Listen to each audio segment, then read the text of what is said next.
Topic चल रहा है वो चल रहा है टाइप्स ऑफ मैट्रिसेस, ठीक है। तो टाइप्स ऑफ मैट्रिसेस में सबसे पहला हम लोगों ने देखा था रो मैट्रिक्स जब हम सिंगल एक रो में लिखे थे, उसके बाद कॉलम मैट्रिसेस देखा था जो हमें कॉलम में लिखे हैं। उसके बाद हमने रेक्टेंगुलर मैट्रिक्स देखा था। रेक्टेंगुलर मैट्रिक्स में क्या था कि हमने बात की थी कि रोज और कॉलम नॉट इक्वल जब होंगे तो वो एक रेक्टेंगुलर मैट्रिसेस होगा, ठीक है। अब देखो, अब अगला है स्क्वायर मैट्रिक्स। स्क्वायर मैट्रिक्स फिर वही बात, हम उसी शेप में बात कर रहे थे, हम ऑन द बेसिस ऑफ इनका जैसे हमें शक्ल दिखाई देती है, उसकी फोटो दिखाई देती है, उसी बेस पे बात कर रहे थे, ठीक है। तो स्क्वायर मैट्रिक्स में हम ये बात करें, स्क्वायर क्या होता है कि लेंथ, इस तरह से समझूं मैं कि लेंथ और ब्रेथ दोनों इक्वल होता है। That means in case of matrices ऐसा मैं कह सकता हूँ कि a matrix is said to be square matrix if the number of rows is equal to the number of column। यदि ऐसा कुछ होगा तो मैं इसको क्या कहूँगा, स्क्वायर मैट्रिसेस होगा। जैसे यहाँ पे हम लोग जो नोटेशन यूज करते हैं AIJ, इस तरह से इसको मैं लिखता हूँ M क्रॉस N। तो ये मैट्रिक्स स्क्वायर मैट्रिक्स होगी if and only if M is equal to N, that means number of rows equal to number of column, ठीक है। इस तरह से हम बात कर रहे हैं, तो ये कहला जाता है स्क्वायर मैट्रिसेस, ठीक है। स्क्वायर मैट्रिसेस यदि हो सकता है 1 क्रॉस 1 की मैट्रिसेस हो, 2 क्रॉस 2 की मैट्रिसेस हो सकता है, 3 क्रॉस 3 की मैट्रिसेस हो सकता है। जैसे एक एग्जांपल लिखूं मैं 1 2 3 और यहाँ पे लिख सकते हैं हम लोग कुछ भी 5, या फिर ऐसा भी लिख सकते हैं हम लोग, देखो 1 2 3 4 2 3, ठीक है। यहाँ पे लिख सकते हैं ऐसा कुछ भी लिख लो 5 9 8 7। ये जो मैट्रिसेस है 3 क्रॉस 3 की मैट्रिसेस हो जाएगी, ठीक है।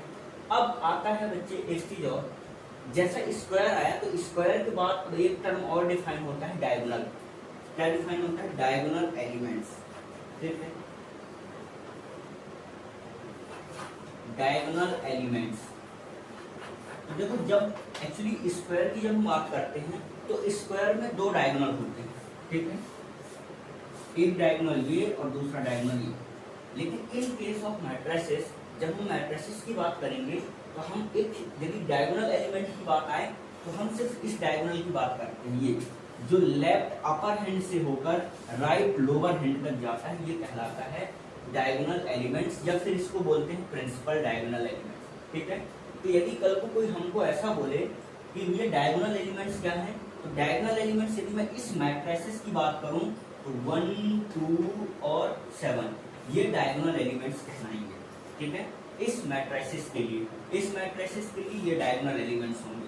तो डायगोनल एलिमेंट्स हम लोग ऐसा बात करते हैं, इसको एक स्क्वायर मैट्रिसेस के लिए डिफाइन करते हैं। स्क्वायर मैट्रिसेस में डायगोनल एलिमेंट्स डिफाइन होता है और ये इस तरह से होता है, इसको हम लोग प्रिंसिपल डायगोनल एलिमेंट्स भी कह सकते हैं। ऐसा भी लोग यूज करते हैं, प्रिंसिपल डायगोनल एलिमेंट्स, इसको इस तरह से भी यूज किया जाता है टर्म, और ये डायगोनल एलिमेंट यूज करें तब भी हम इन्हीं को भी समझते हैं, ठीक है। यहाँ तक की बातें शायद क्लियर हो गई होंगी। अब मैं आगे चलता हूँ। अब देखो एक तो ये हो गया डायगोनल एलिमेंट्स। अब दूसरी बात इसी में डिफाइन किया जाता है, इसी में लोग बात करते हैं डायगोनल मैट्रिक्स की। तो देखो स्क्वायर मैट्रिक्स में डायगोनल एलिमेंट डिफाइन होते हैं। डायगोनल एलिमेंट इस तरह, इस डायगोनल के जो अलोंग जो एलिमेंट्स हैं उसको हम डायगोनल एलिमेंट्स कहते हैं। अब दूसरा अगला मैट्रिक्स डिफाइन होता है एक डायगोनल मैट्रिक्स। अब डायगोनल मैट्रिक्स क्या है वो समझो, ठीक है। तो देखो इसको मैं रफ कर रहा हूं,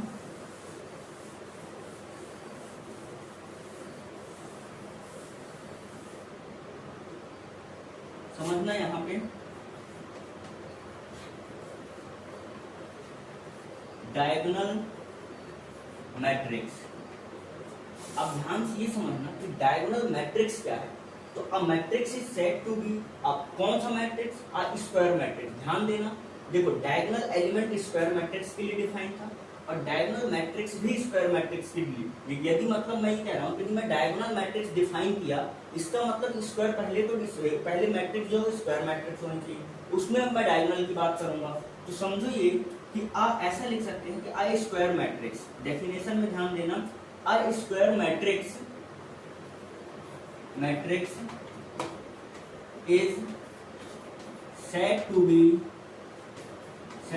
be diagonal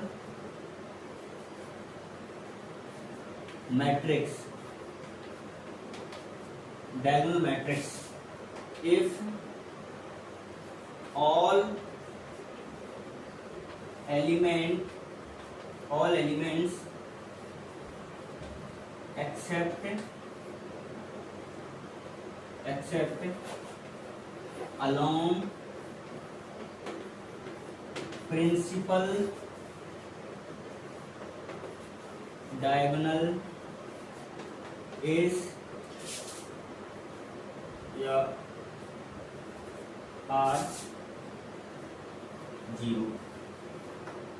मैंने क्या बोला कि एक ऐसा स्क्वायर मैट्रिक्स को हम डायगोनल मैट्रिक्स कब कहेंगे, तो सबसे पहली बात ये कि मैं एक स्क्वायर मैट्रिक्स बनाता हूँ। देखो अभी जैसा हमारे पास एक स्क्वायर मैट्रिक्स पहले से था 3 4 2 1 5 9, ठीक है, 5 6 और 7, ये हमारे पास एक स्क्वायर मैट्रिक्स है। ये स्क्वायर मैट्रिक्स में मैं ऐसा बोलूँ कि यदि मैं इसके डायगोनल एलिमेंट को छोड़कर, एक्सेप्ट डायगोनल एलिमेंट को छोड़कर, बाकी यदि सारे के सारे एलिमेंट जीरो कर देता हूँ, ये यदि इनको मैं जीरो कर देता हूँ तो ये कहलाता है, ये हमारा होता है डायगोनल मैट्रिक्स। समझ में आया क्या? ये कहला जाता है डायगोनल एलिमेंट्स, डायगोनल मैट्रिसेस। अब देखो सब पूरा एकदम थ्योरी बेस है, बस पता होना चाहिए। इस तरह से मैं लिख रहा हूँ, एग्जाम्पल में इस तरह से लिख लेना, ठीक है। एग्जाम्पल ये कहला गया हमारे पास डायगोनल मैट्रिक्स। अब इसी में आता है एक क्या आता है, हम इसी में लिखते चलते हैं, है ना।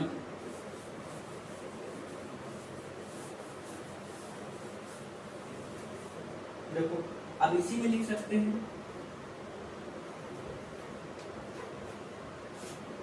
Scalar matrix. अब स्केलर मैट्रिक्स क्या है, कुछ नहीं, थ्योरी बेस है, बस समझते जाओ। स्केलर मैट्रिक्स, तो अब एक डायगोनल मैट्रिक्स, उस डायगोनल मैट्रिक्स को कहते हैं जिसमें हम ये बात कर दें यदि किसी भी के से मल्टीप्लाई, मतलब ये बोल दूं यदि इसके डायगोनल प्रिंसिपल डायगोनल एलिमेंट यदि सेम हो जाए, ठीक है, तो इसको मैं स्केलर मैट्रिक्स कहता हूँ। मतलब ये जैसे मेरे पास एक डायगोनल, ऐसा सबसे पहले तो डायगोनल एलिमेंट होना चाहिए, तो मैं बोल दूं कि diagonal elements whose all principal diagonal elements are equal। That means मैं ये कह सकता हूँ कि एग्जाम्पल, डायरेक्ट एग्जाम्पल देखो, मैंने क्या बोला समझते जाओ कि एक ऐसा, जैसे सपोज करो मान लो मैंने इसको बनाया 3 3 3, that means 0 0 0 0 0 और 0। तो सबसे पहली बात तो ये कि देखो प्रिंसिपल डायगोनल एलिमेंट के अलावा सारे के सारे एलिमेंट 0 हैं, और एक ये स्क्वायर मैट्रिक्स है, मतलब ये डायगोनल मैट्रिक्स है। डायगोनल मैट्रिक्स की जो प्रिंसिपल डायगोनल के एलिमेंट्स हैं वो सारे के सारे इक्वल हैं। यदि इक्वल हैं तो ऐसे मैट्रिसेस को हम कहते हैं स्केलर मैट्रिसेस, ठीक है। इसको यदि जनरलाइज कुछ भी लिखो तो यहाँ पे होना चाहिए k 0 0 0 k 0 0 0 k कोई भी रियल नंबर हो सकता है, ऐसा बना सकते हो। बट ध्यान रखना कि कल को यदि कभी ऐसा हो जाए, एक चीज और डिफाइन होता है इसी में, ठीक है। इसको अब एक देखो स्केलर मैट्रिसेस तो है, लेकिन उसका और एक यूनिटी नाम दिया जाता है। मतलब ये कि यदि कल को ऐसा हो कि ये जो k की वैल्यू है, कल को यदि k की वैल्यू 1 हो जाए तो उसका एक अलग से नाम दिया जाता है, ठीक है। वो क्या है वो मैं बात करता हूँ। उसके लिए अलग से नाम डिफाइन किया गया है आइडेंटिटी मैट्रिक्स, ठीक है। आइडेंटिटी मैट्रिक्स या फिर बोल सकते हो, और इसी का नाम होता है यूनिटी मैट्रिक्स, ठीक है। तो एक ऐसा स्केलर मैट्रिक्स जब कल को k की वैल्यू 1 हो जाए, ठीक है, तो किसी भी स्क्वायर मैट्रिसेस में यदि मैं बात करूं, देखो यदि 2 क्रॉस 2 की आप आइडेंटिटी मैट्रिक्स बनाओगे तो उसकी शक्ल कुछ इस तरह से दिखाई देगी, इस तरह से, ठीक है। मतलब ध्यान ये रखना कि देखो ये तो एक स्केलर मैट्रिक्स है, कोई दिक्कत नहीं, बस k की जगह 1 होना चाहिए, ठीक है। उसके बाद यदि ये 3 क्रॉस 3 की है तो k की जगह 1 रख दो,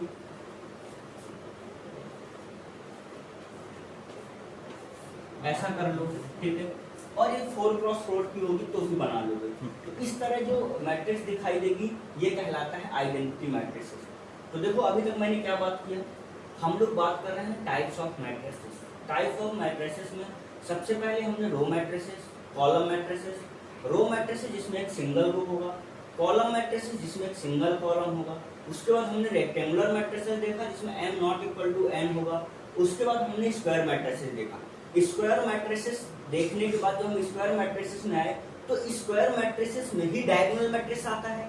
देखो यदि वो आइडेंटिटी है, यदि एक डायगोनल मैट्रिसेस है मतलब वो एक स्क्वायर मैट्रिसेस होना ही होना पड़ेगा।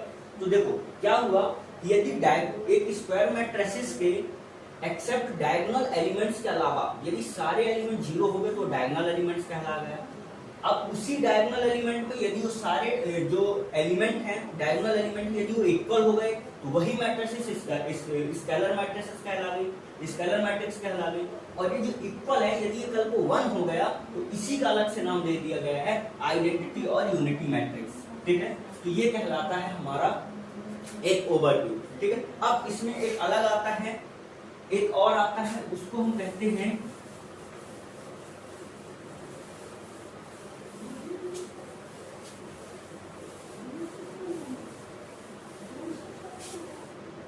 ठीक है।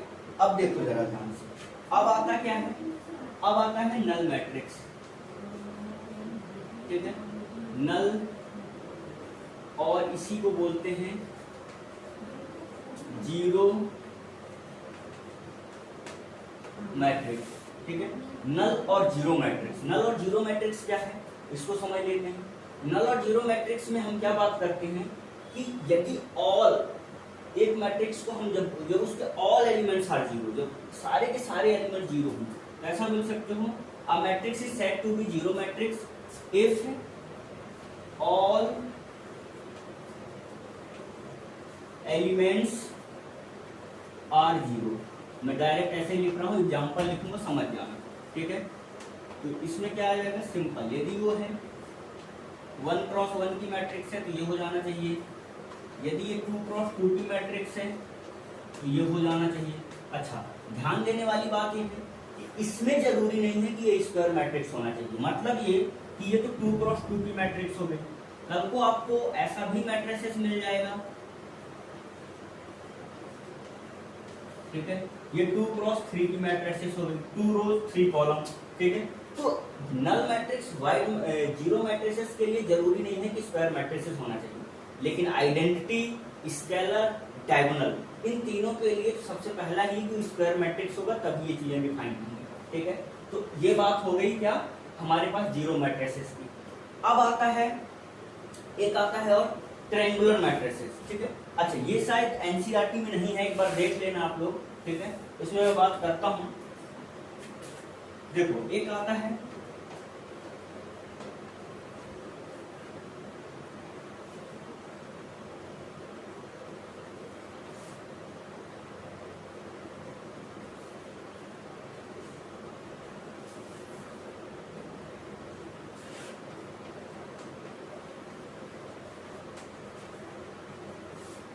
ट्रायंगुलर मैट्रिक्स, ठीक है। अब ट्रायंगुलर मैट्रिक्स का बस हम अभी तक तो शेप की बात कर रहे थे, रेक्टेंगुलर हो गया, स्क्वायर हो गया, अब ट्रायंगुलर शेप देख लेते हैं। तो ट्रायंगुलर शेप ये है, देखो जरा ध्यान से, कि यदि कभी ऐसा हो, देखो ये भी स्क्वायर मैट्रिक्स के लिए डिफाइन है, कल को यदि कभी ऐसा हो जाए, देखो जरा ध्यान से, कि मान लो 1 2 3 4 6 7 9 8 9 7 और 8 कुछ इस तरह के मैट्रिसेस हो जाए, ठीक है। तो कल को यदि कभी ऐसा दिखाई दे हमें कि सपोज करो ये एक ट्रायंगल बन रहा है, ठीक है, इस ट्रायंगल के अलावा ये एलिमेंट्स जीरो हो जाए, मतलब ये कि कल को ये वाला मैट्रिसेस ऐसा दिखाई दे हमें 1 4 6 9 7 और 8, ठीक है, बाकी ये एलिमेंट जीरो हो जाए, ठीक है। तो देखो जरा ध्यान से, ये और ये ट्रायंगल सा बन रहा है, तो इसको हम कहते हैं ट्रायंगुलर मैट्रिसेस। मतलब मैं ये बोलूं कि डायगोनल मैट्रिसेस के इस साइड, या फिर कल को ऐसा हो सकता था ये वाला, इसको ऐसा भी हो सकता था, एक देखो इस तरह से बनाऊं तो ये इस तरह से भी बन सकता था 1 2 3, उसके बाद 6 7 और 8, ये एलिमेंट्स 0 हो जाएं। ठीक है, तो देखो जरा ध्यान से कि एक ट्रायंगल ये बन रहा है ये, ठीक है, बस फोटो देखनी है, शक्ल देखनी है। तो ट्रायंगुलर मैट्रिक्स में कभी ऐसा नाम आए तो घबराना नहीं है, कुछ नहीं है। ट्रायंगुलर मैट्रिसेस में क्या है कि स्क्वायर मैट्रिक्स में जो हम डायगोनल डिफाइन करते हैं, इस डायगोनल के इस साइड देख लो, ये एक ट्रायंगल सा फॉर्म कर रहा है, मतलब इसके ऊपर के सारे एलिमेंट 0 हैं। ठीक है, यहाँ पे क्या है कि ये प्रिंसिपल डायगोनल एलिमेंट के जो बिलो हैं वो सारे के सारे एलिमेंट 0 हैं।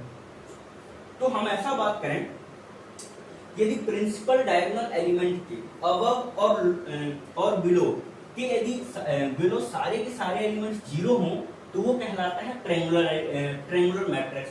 अब ये ट्रायंगुलर मैट्रिक्स दो तरह के हो गए, या तो अपर एलिमेंट 0 होंगे या फिर लोअर बिलो वाले एलिमेंट 0 होंगे। तो यदि अपर एलिमेंट 0 है तो ट्रायंगल नीचे की ओर बन रहा है, तो इसको हम बोलते हैं लोअर ट्रायंगुलर मैट्रिक्स। ठीक है, तो ये वाला हो जाएगा लोअर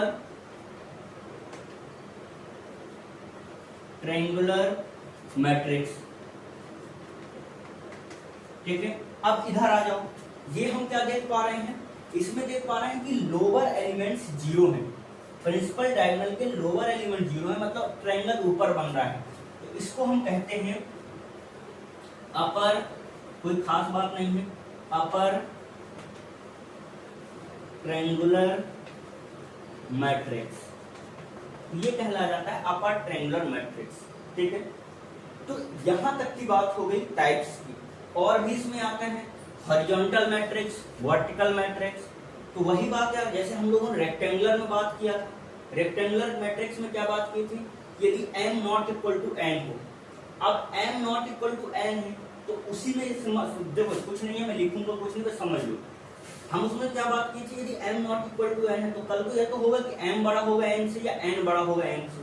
तो सिंपल सी बात, यदि कभी इस तरह ऐसा हो, ऐसा मान लो कि इस तरह का शेप दिखाई देता है, इस तरह का, ठीक है, मतलब मैं ऐसा कह सकता हूं कि ऐसे मैट्रिसेस में नंबर ऑफ कॉलम की संख्या ज्यादा रही होगी, नंबर ऑफ कॉलम्स ज्यादा रहे होंगे नंबर ऑफ रो के रिस्पेक्ट में। मतलब देखो ये एक हॉरिजॉन्टल तरह मैट्रिसेस दिख रहा है, तो इसको लोगों ने हॉरिजॉन्टल मैट्रिसेस बोल दिया। कल को इसी को यदि ऊपर कर दोगे, मतलब ये कि नंबर ऑफ रोज की वैल्यू ज्यादा हो जाएगी और नंबर ऑफ कॉलम्स की वैल्यू कम हो जाएगी। तो इस सेंस में ये इस तरह का हमें दिखाई देगा कि कुछ वर्टिकल रखा हुआ है, तो इसको लोग बोल दिए वर्टिकल मैट्रिक्स। तो देखो ये एक ओवरऑल व्यू था, है ना। अच्छा, एक चीज और क्या बताना, मैं शायद स्लिप कर गया। देखो ध्यान देना, जब हम डायगोनल मैट्रिक्स से पढ़ रहे थे तो डायगोनल मैट्रिक्स में ये ध्यान से रख सकते हो आप लोग कि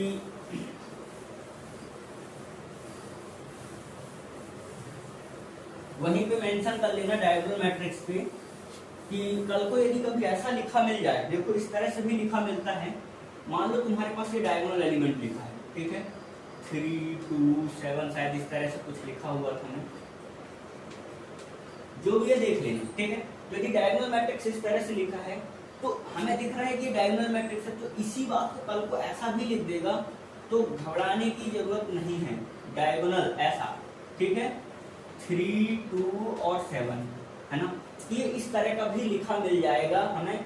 जैसे कल को यदि कभी ऐसा लिखा मिल जाए, मान लो कोई बी मैट्रिक्स है जिसको इसने शो कर दिया इस तरह से, ठीक है, ये बोल दिया 5 हो गया, 7 हो गया और 9, इस तरह से लिख दिया। इसका मतलब ये हुआ ये हमारे पास प्रिंसिपल 3x3 की एक डायगोनल मैट्रिक्स है, जिसमें हमारे पास जो प्रिंसिपल डायगोनल एलिमेंट्स हैं वो इस तरह से। मतलब ये हो जाएगा कि बी को यदि मैं लिखने की कोशिश करूं तो ये कुछ इस तरह का लिखा हुआ है,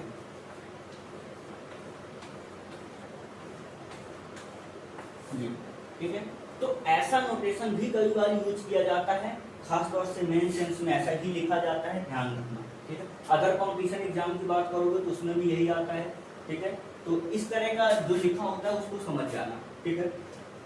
तो ये तो ओवरऑल बेसिक कह सकते हो कि थ्योरी हो गई मैट्रिसेस के पीछे क्या क्या क्या थ्योरी है। जैसे कि देखो सबसे पहली बात ये, हमने मैट्रिसेस स्टार्ट किया। मैट्रिसेस एक सिंपल रियल हो सकते हैं या कॉम्प्लेक्स हो सकते हैं। सिंपल समझो, नंबर्स का अरेंजमेंट है, ठीक है। अच्छा, दूसरी बात ये, हमने नंबर्स का अरेंजमेंट देखा, इनका रिप्रेजेंटेशन का तरीका देखा कि रिप्रेजेंटेशन के तरीके क्या क्या होते हैं, जो एलिमेंट्स लिखे होते हैं उनका प्रॉपर पोजीशन होता है, ठीक है। मैट्रिक्स का जो भी है ऑर्डर, जब हम बोले तो ऑर्डर हमें बताना पड़ता है क्रॉस के फॉर्म में, मतलब n क्रॉस n, जहां पर n जो है नंबर ऑफ रोज को शो करेगा, n जो है नंबर ऑफ कॉलम को शो करेगा, ठीक है। उसके बाद हमने क्या सीखा, इक्वल मैट्रिक्स क्या होते हैं। इक्वल मैट्रिक्स को हम सिंपल ये बोल सकते हैं कि यदि मैट्रिक्स सेम लिखी हुई है तो ही वो इक्वल होगी। एक तो उनका ऑर्डर सेम होना चाहिए, दूसरा करस्पॉन्डिंग एलिमेंट्स भी सेम होना चाहिए। उस सेंस में हमने दो क्वेश्चन देखे थे। क्वेश्चन हमारे पास ये आएंगे कि कुछ अननोन दे दिया, बोला इक्वल मैट्रिक्स है तो करस्पॉन्डिंग एलिमेंट्स को इक्वेट कर दो। उसके बाद हमने सीखा टाइप थ्योरी ही चल रही है, types of matrices. Types of matrices याद रखना बहुत जरूरी है, क्योंकि कई बार हमें नाम से ही कंफ्यूज करेगा कि डायगोनल मैट्रिक्स है, स्केलर मैट्रिक्स है, आइडेंटिटी है, यूनिटी है, उसी का सब नाम है, जीरो मैट्रिक्स है। तो उस तरह की बातें जो भी आएंगी वो हमें नाम से ही ध्यान रखना है, ठीक है। अब हम बात कर रहे हैं आगे। अब देखो, अब आता है algebra, algebra of matrix. Next topic को चल रहे हैं हम लोग, अलजेब्रा ऑफ मैट्रिक्स, ठीक है।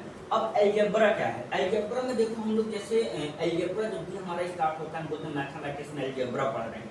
अलजेब्रा का मतलब क्या होता है कि हम लोग प्लस माइनस और कोई मतलब उसमें ज्योमेट्री बेस्ड बात नहीं कर रहे होते हैं। प्लस माइनस, एडिशन, सब्सट्रैक्शन, यही सब हमारी बात चल रही होती है, ठीक है। और मल्टीप्लिकेशन, डिवाइड, इस तरह की बातें हम करते हैं जनरली, ठीक है। तो हमारे पास 4 अरिथमेटिक ऑपरेटर होते हैं। कौन कौन से? ये एडिशन, सब्सट्रैक्शन, मल्टीप्लिकेशन और डिवाइड, ठीक है। लेकिन इन केस ऑफ मैट्रिक्स ध्यान रखना, मैट्रिक्स का कोई भी डिवीजन नहीं होता है, ठीक है। तो सबसे पहली बात तो ये कि मैट्रिक्स का डिवीजन नहीं होता है। ध्यान ये रखना है कि मैट्रिक्स का डिवीजन नहीं होता है। तब होता क्या क्या है? वो होता है एडिशन होता है, सब्सट्रैक्शन होता है और मल्टीप्लिकेशन होता है, ठीक है। तो देखो, एडिशन और सब्सट्रैक्शन ये तो दोनों सेम फंडे पे होते हैं। तो सबसे पहली बात ये, ठीक है, सबसे पहली बात ये, यदि हम लोग एडिशन की बात करें, ठीक है, एडिशन एंड सब्सट्रैक्शन, देखो एडिशन और सब्सट्रैक्शन दोनों सेम ही बातें हैं।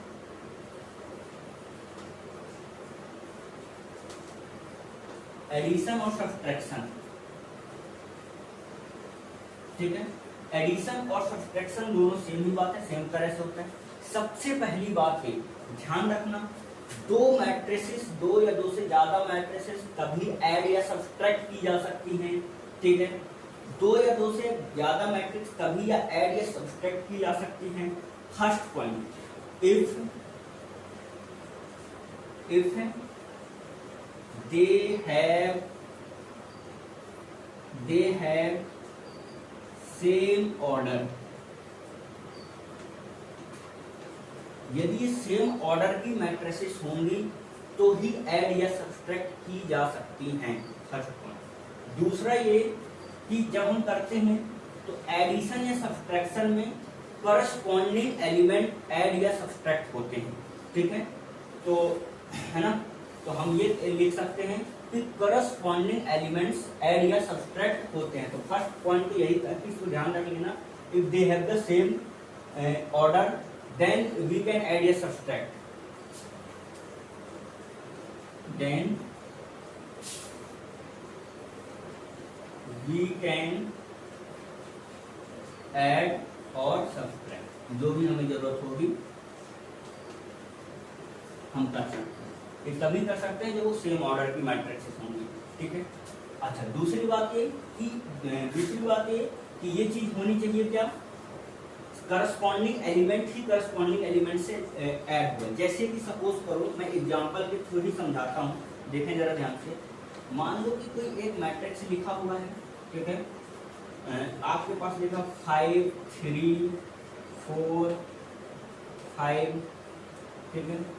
दूसरी मैट्रिक्स लिखा हुआ है बी, ठीक है, ये लिखा हुआ है 3 2 1 और 9, इस तरह से मैट्रिक्स लिखा होगा। अब आपको कोई कहता है भैया a प्लस बी फाइंड करो, a प्लस बी फाइंड करो, ठीक है। दूसरी बार आपको कोई कहता है a माइनस बी फाइंड करो, ठीक है। तो सबसे पहले आप चेक करो कि दोनों का ऑर्डर क्या है। ऑर्डर यहाँ पे लिख लिया करो। देखो ये लिखा हुआ है 2 क्रॉस 2 की मैट्रिक्स है, ये लिखा हुआ है 2 क्रॉस 2 की मैट्रिक्स है। यदि ऑर्डर सेम नहीं होता तो यहीं पे हम बोल देते कि हम इनको ऐड या सब्सट्रैक्ट नहीं कर सकते, नॉट पॉसिबल। अभी दोनों का ऑर्डर सेम है तो हम कर सकते हैं। देखो a प्लस बी करोगे तो करस्पॉन्डिंग एलिमेंट, मतलब इसका फर्स्ट रो और फर्स्ट कॉलम का एलिमेंट इसके फर्स्ट रो और फर्स्ट कॉलम के एलिमेंट से जुड़ जाएगा। तो a प्लस बी करोगे तो 5 प्लस 3 8, उसका 3 प्लस 2 5, 4 प्लस 1 5, 5 प्लस 9, 5 प्लस 9 होता है शायद 14, ठीक है। तो ये हो गया a प्लस बी। अब a माइनस बी निकालना है तो करस्पॉन्डिंग एलिमेंट ही सब्सट्रैक्ट होंगे। तो यहाँ से क्या आ जाएगा 5 माइनस 3, ये आ जाएगा 2, 3 माइनस 2 ये हो जाएगा 1, 4 minus 1 3, 5 minus 9, 5 minus 9 that means minus 3। तो ये लिखा हुआ है a माइनस बी। सिंपल, एकदम बेसिक, बिल्कुल समझना, ठीक है। तो ये हो गया addition and subtraction of matrix. अच्छा, दूसरी बात ये कि देखो इसमें कई सारी चीजें हैं, जबरदस्ती का लोग बुक में एनसीईआरटी में लिखा रहता है, ठीक है। तो उसमें परेशान होने की जरूरत नहीं है। उसमें ये लिखा रहता है कम्यूटेटिव लॉ, एसोसिएटिव लॉ होता है, ये सब क्या क्या है उसको समझ लो एक बार, है ना। बाकी सब बकवास ही है वैसे, बट फिर भी ठीक है। अब देखो इसको जो रफ कर रहा हूं मैं, है ना।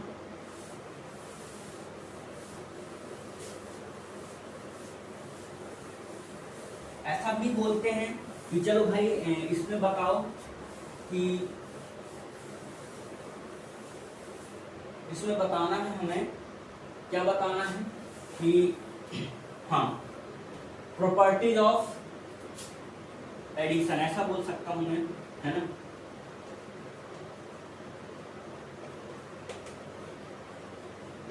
प्रॉपर्टीज ऑफ एडिशन, ये क्या होता है, इसमें लोग बोलते हैं जबरदस्ती। फर्स्ट आता है कम्यूटेटिव लॉ,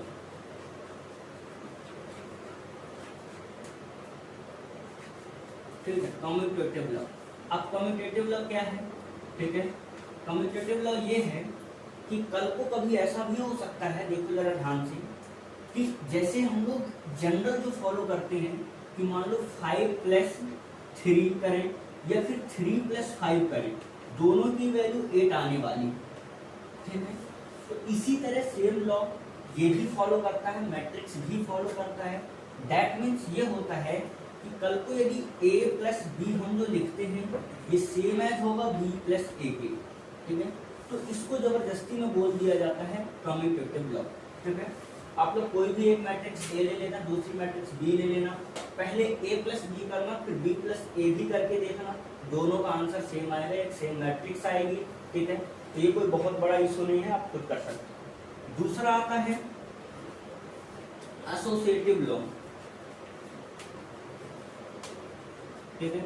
एसोसिएटिव लॉ में क्या है, एसोसिएटिव लॉ लोग ऐसा बोलते हैं कि कल को ऐसा है कि देखो सबसे पहले a प्लस बी प्लस सी करो, ये सेम एज होगा, चाहे a प्लस बी करने के बाद प्लस का सी करो, ठीक है। ऐसा लिखोगे तब भी ये सेम बात होगी। इसको लोगों ने जबरदस्ती का बोल दिया एसोसिएटिव लॉ कंफ्यूज करने के लिए, ठीक है। अब इसको वेरीफाई कैसे कर सकते हैं, कोई भी 3 मैट्रिक्स लो दुनिया की कहीं से भी सेम ऑर्डर की होनी चाहिए, क्योंकि यदि सेम ऑर्डर की होंगी तभी एडिशन पॉसिबल हो पाएगा, ठीक है। तो पहले एक बी प्लस सी करो, उसके बाद उस मैट्रिक्स में ए को ऐड कर दो, या ऐसा कर लो कि पहले ए प्लस उसके बाद सेकेंड ऑप्शन में लेके जाओ तो उसको ए प्लस बी करो, फिर सी को ऐड कर दो। तो इसको बोलते हैं लोग जबरदस्ती का एसोसिएटिव लॉ ऑफ एडिशन, ठीक है। अब उसके बाद होता है कि है ना, अब एक चीज और लोगों ने बोला कि एडिटिव इनवर्स एग्जिस्ट करता है। एडिटिव इनवर्स का मतलब ये होता है, जैसे कोई भी एडिटिव इनवर्स का मतलब हमेशा ऐसा होता है, जैसे मैं बोलूं 5 का एडिटिव इनवर्स क्या है, तो 5 का एडिटिव इनवर्स मतलब होता है कि 5 में क्या मैं ऐड करूं, मतलब क्या ऐड करूं, दैट मीन्स x ऐड करूं कि मुझे 0 मिल जाए, ठीक है। तो मुझे इस x की वैल्यू निकालना है। एडिटिव इनवर्स का मतलब है कि किसी नंबर में मैं क्या ऐड करूं कि वो 0 हो जाए। दैट मीन्स यही तो होने वाला है कि x में मैं क्या ऐड करूं, -5, मतलब x की वैल्यू क्या होनी चाहिए, मतलब -5। 5 में क्या ऐड करूं, तो 5 में मैं -5 ऐड करता हूं, ये 0 आ जाता है, ठीक है। इसी तरह आता है एक एडिटिव इनवर्स। एडिटिव इनवर्स जो होता है, ठीक है, एडिटिव इनवर्स मैट्रिक्स में डिफाइन है इसी तरह से। इसमें क्या कह सकते हैं हम कि मैं a में क्या ऐड करूं, तो a में मैं माइनस ऑफ a, मतलब मैट्रिक्स का इसकी का नेगेटिव ऐड करता हूं, तो एक 0 मतलब देखो इसमें 0 ये ऐसा ओ टाइप का बना होगा मैट्रिक्स, इसका मतलब होता है कि ये 0 मैट्रिक्स है, नल मैट्रिक्स, ठीक है, या फिर ठीक है ये नल मैट्रिक्स है। तो a प्लस माइनस ऑफ ए, क्या लिखा हुआ है यहाँ पे, माइनस ऑफ ए लिखा हुआ है। ये इस तरह से हम लोग बात कर सकते हैं, a plus minus of a equal to आ जाएगा नल मैट्रिक्स या फिर 0 मैट्रिक्स। तो इसी को कहते हैं एडिटिव इनवर्स, ठीक है। तो ये हो गया। अब तो इस तरह की जबरदस्ती कुछ एनसीईआरटी में वो लिखा हुआ है, तो कंफ्यूज होने की बात नहीं है। तो यहाँ से आप हम ये कह सकते हैं कि हमारा आप लोग एनसीईआरटी में जो लोग पढ़ रहे हैं प्लीज होमवर्क बनाते जाएं, ये बना लेना। एक्सरसाइज जो है, एक्सरसाइज आप लोग 3.2 कंप्लीट कर सकते हो। मैट्रिक्स का एडिशन, वहाँ पे एडिशन और सब्सट्रैक्शन के क्वेश्चंस हैं, ठीक है। तो आप यहाँ तक इसको कंप्लीट कर सकते हैं, ठीक है। शुरू हो गए। हाँ, तो देखो एक दो क्वेश्चन देख लेते हैं इसी पैटर्न पे, एडिशन पे। तो क्या क्वेश्चन है, वही बात, सबसे पहली बात क्या चेक करना हमें कि मैट्रिक्स का क्या ऑर्डर सेम है या नहीं है। तो देखो 2 क्रॉस 2 की मैट्रिक्स, 2 क्रॉस 2 की मैट्रिक्स, ठीक है। अब देखो जरा दोनों को ऐड कर देते हैं। तो ऐड करेंगे क्या, तो करस्पॉन्डिंग एलिमेंट्स ऐड होने वाले हैं। देखो इस क्वेश्चन को हमने क्या किया कि a² plus b² plus 2ab, ठीक है। उसके बाद इधर आ जाओ, b² c² प्लस 2bc, इधर आ जाओ a² प्लस c² माइनस का ab, ठीक है। अरे क्या है ये, ए भी है क्या, यहाँ पे सी होगा रे, पेंटिंग सी करो, ठीक है। क्यों करो बताता हूँ अभी। यहाँ होगा क्या, a² b² माइनस का 2ab, है ना। इसलिए क्योंकि देखो ये हमें एक बढ़िया सी शक्ल दिख रही है, क्या किसकी शक्ल दिख रही है, a² plus b² plus 2ab। ये क्या होने वाला है, अरे ये तो पहचाना हुआ है, ये हो जाएगा a प्लस b का होल स्क्वायर। ये क्या लिखा हुआ है, b प्लस c का होल स्क्वायर। ये क्या लिखा हुआ है, a माइनस c का होल स्क्वायर। और ये क्या लिखा हुआ है, a माइनस b का होल स्क्वायर। इस तरह ये मैट्रिक्स ऐड हो गई, ठीक है। अब आगे आ जाओ, फाइंड x इफ y ये दिया है और एंड 2x प्लस y ये दिया हुआ है। तो देखो यार कुछ नहीं, इसी फिर आगे चलते हैं हम लोग, रब कर रहा हूं इसको। देखो अब यहाँ पे क्या लिखा है, x फाइंड करना है, 2x plus y is equal to में ये मैट्रिक्स लिखा हुआ है, ठीक है। तो देखो ध्यान रखने वाली बात ये है कि यदि हमें ऐसा बोल दिया कि x फाइंड करना है और ये सेटिस्फाई कर रहा है, कि ये अंडरस्टूड है कि यहाँ पे 2 क्रॉस 2 की मैट्रिक्स दी है, तो ये भी 2 क्रॉस 2 की होगी और ये भी 2 क्रॉस 2 की ही मैट्रिक्स होगी, ठीक है। तो ये एक अंडरस्टूड है, ठीक है।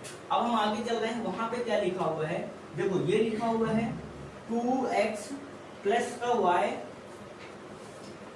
y, तो इस प्लस, यदि प्लस y को मैं बाहर लेकर उधर लेकर जाऊंगा तो उसी तरह होगा, इज इक्वल टू में एक मैट्रिक्स ये लिखी हुई है इस तरह से, और माइनस में हमें इस मैट्रिक्स मतलब y इज इक्वल टू में ये मैट्रिक्स लेकर आना है, ऐसा, ठीक है।